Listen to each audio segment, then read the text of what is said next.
So Marcus, what percentage of people are having to offer above asking price? Everybody or just a few? Well, to your point, Heidi, I guess not everybody, but what's the general feeling on that?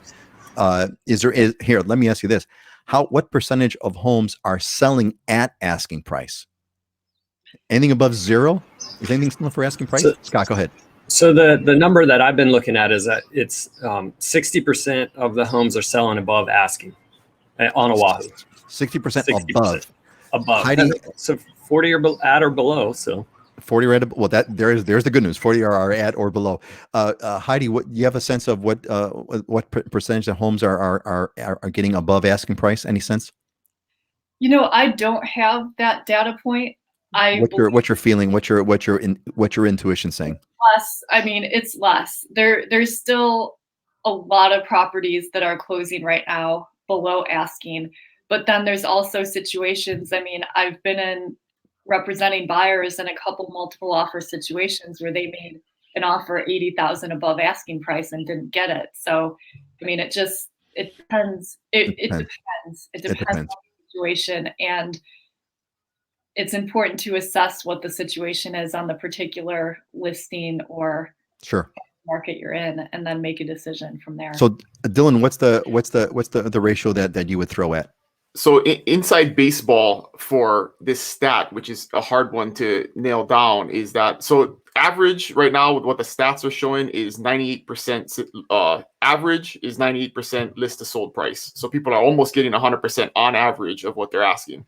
But the inside baseball on this is a trick that realtors use is if they get a property under contract over list price, they change the MLS list price to what the contracted price is because it helps with appraisals in this crazy market. Because the appraisers are going to look at what you listed it for, what you're under contract for. It's one of the things that they're factoring in. And so what people do sometimes is they will, after the fact, after the property goes under contract, change the MLS list price to what they're under contract for, so it matches up and it doesn't look like it's 50,000 over asking price. And sometimes that helps with an appraisal.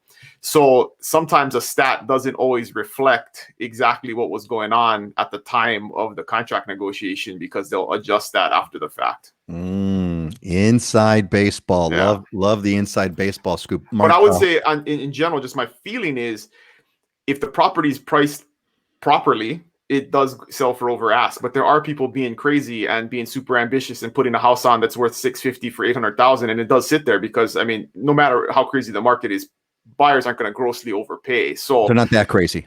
Yeah. So I mean, the advice we give sellers is don't be crazy. Just let's price this the way we normally would and let the market take care of it at that point. Because if you miss and you're 60,000 over what it would normally sell for, you may be missing out on getting 50,000 over because you're just too high and nobody's going to offer for it. Where if you listed it right and you get 3 or 4 multiple offers and people bid it up over asking price, you may get 50,000 over where you missed it if you priced it at 60,000 over. So it's still, you got to be smart about it. You can't be crazy, but again, so I got to talk to somebody who knows what they're doing because just throwing a shot out in the dark is not a strategy. So. Our motto for today is "Don't be crazy." I think that's today's motto.